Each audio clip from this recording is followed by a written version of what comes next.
looks good on anybody. Oddball also started a community grant program, and they are focusing on junior teams as well as para teams this year. Next group of boats here is getting ready for race 66, the Mixed Division Rec C, D, E, F semifinal. We're really running ahead today, Lauren, so we're 15 minutes ahead of schedule. This race is expected to start at 10:01, but it's actually 9:46. Okay. So we're really doing beautifully. Thank you to the paddlers for cooperating and to the race team for executing so beautifully. In lane 1 here we have Club Sake, our friends from Seattle. Lane 2, TCC Dragoneers. In lane 3, Krasna Jialong. In lane number 4, Dragon Max. In lane number 5, Dragon Hybrids. Lane number 6 is Diesel Fish. UBC is lane number 7, UBC Current Aurum. And in lane number 8, KP Dragons. Is now a good time maybe just to talk about the first 6 strokes of our 616? Absolutely. Just to share with the... we talk a lot about numbers, so 515, 616, there's 420, I believe, so yeah. It's secret online betting codes, but don't tell anybody. No, in fact, as Suzanne has mentioned here, 616 was also the name of the boats we used several years ago, et cetera. But the first, basically, we should probably talk about what an actual full stroke is in the Dragon boat. And generally speaking, that is as far forward as you can, I will call it lean and rotate to the point of your hip. The hinge and rotation. That's right. Yeah. And when it hits your hip, that's when you want to start your rotation back. So when we talk about, which we'll in a second, like a half stroke, a 3/4 stroke, that's what we're talking about. And we can see it right now in the start here. Off they go. So they start, usually the paddles start buried at roughly half the way down your thigh. So that'll be your first stroke, and it's a hard dead stroke from a dead stop here. And then you extend the length of the stroke a little bit, perhaps to your knee.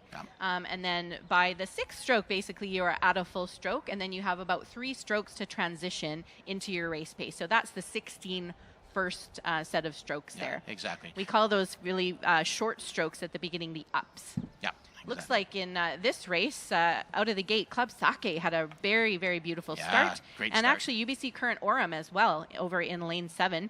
But there's a little bit of maybe drifting happening, I think, with Dieselfish in lane 6. I'm not sure which of those 2 lanes might be just off course a tiny bit, but it looks okay. Yeah. Nobody's too close to Absolutely. each The other. on-water umpires will take care of that if That's right. it start to look like it's going to be an issue. That's right.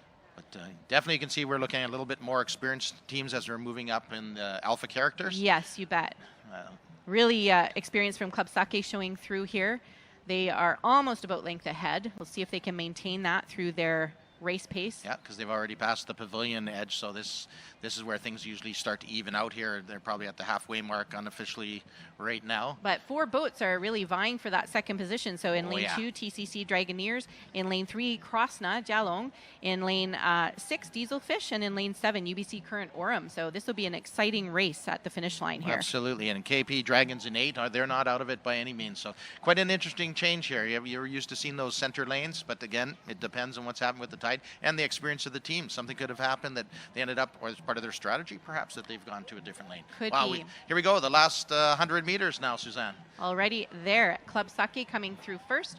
Those 4 boats just next to them, the 2 next to them, TCC Dragoneers and Krasna, coming across roughly together. And then Dieselfish and UBC Current Aurum as well. It's going to be really loud on the water if you're out on the seawall right now. They're You'll hear the strategy. close, very close together too. Goodness. And they are basically dragon nose to dragon nose right now. And you can see the callers both making their commands down the boat. Coming across the finish line, number 1. 6-7-3. Oh my goodness. Photo finish. Yeah, that's way too close to call. And here come 4 and 8 together and 5. Yeah, Dragon Max and 5, of course, is Dragon Hybrids, and over there was the 8 was the KP Dragons. So fantastic race. Right from the start, though, it was very impressive to watch the jump that Club Sake. They did. They had a really strong start there. So they're an American team. I wonder if they use a 6:16 or a 5:15. I think Matthew was saying a lot of the American teams use a 5:15 start. So again, that would be their getting the first 5 strokes getting to their full actual length of their stroke. Yeah, I think they're just fired up on Starbucks. It's got something to do with Seattle. Maybe. Or sake. Or sake. Well, we can't mention that, but yeah, more than likely. Keeps them warm. That was the most exciting race we've seen so far. And as Lauren mentioned, it gets more competitive in terms of the times as well as we move through these mixed division races. Race with the jump coming from lane number 1 and 2. It was actually quite impressive. Oh, here we go. Results from race number 66 in the mixed division rec C, D, E, F semi. In first place, Club Sake.